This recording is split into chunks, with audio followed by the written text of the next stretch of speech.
Hi everyone.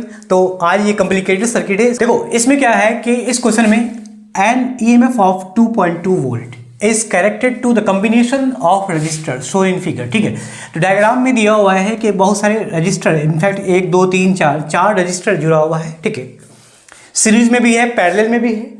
तो सवाल ये है कि what is the equivalent resistor connected across the terminals A and B of the cell. The cell जो लगा हुआ है, सपोज मान लो वो यहाँ है।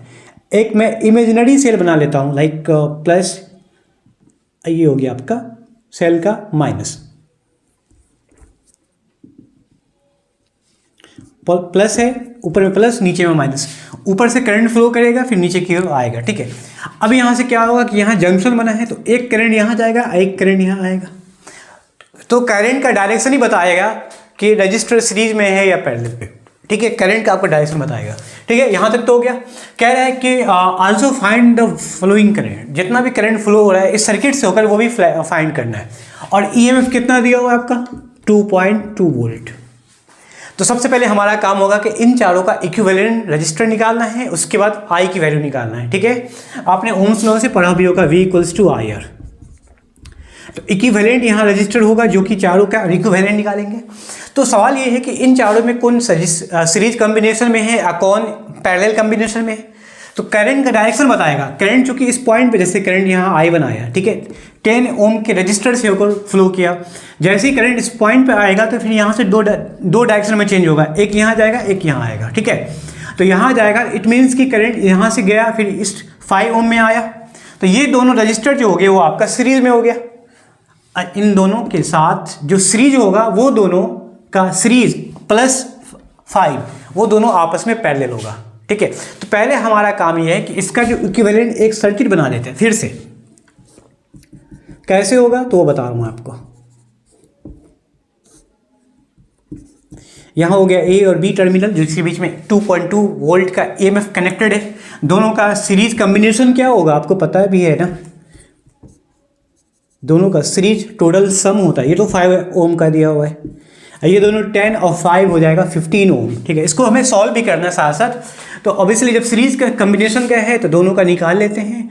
क्या होगा, सपोज R1 मान लो, दोनों का सीरीज 10 + 5। ठीक है, 10 + 5 ये हो जाएगा आपका 15 ओम। अब ये 15 ओम यहाँ हमने बना दिया ऐसा सर्किट।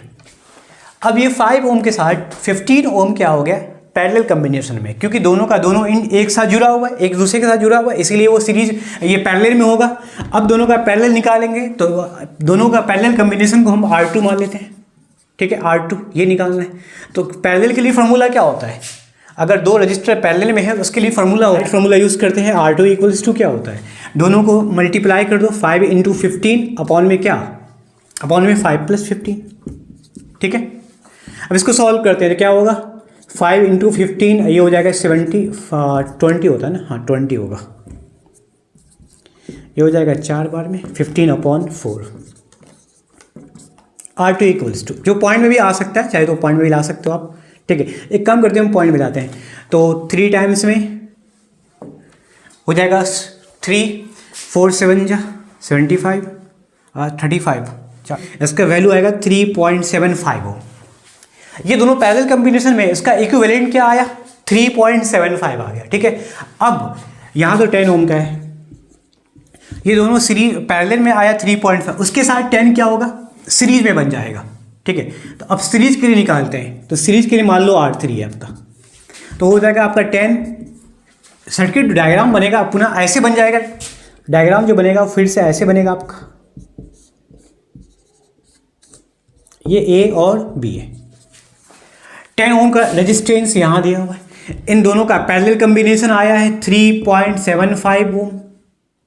ठीक है, ये आया, तो दोनों अब सीरीज में हो गया, क्योंकि A से B करंट जाएगा तो दोनों सीरीज में हो गया, I1 करंट फ्लो होना। ठीक है, 10 + 3.75 दोनों को जोड़ेंगे क्या आएगा 13.75 ओम।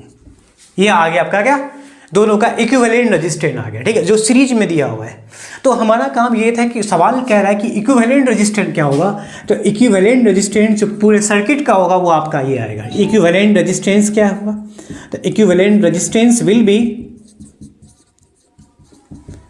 13.75 ओम। ये होगा आपका आंसर।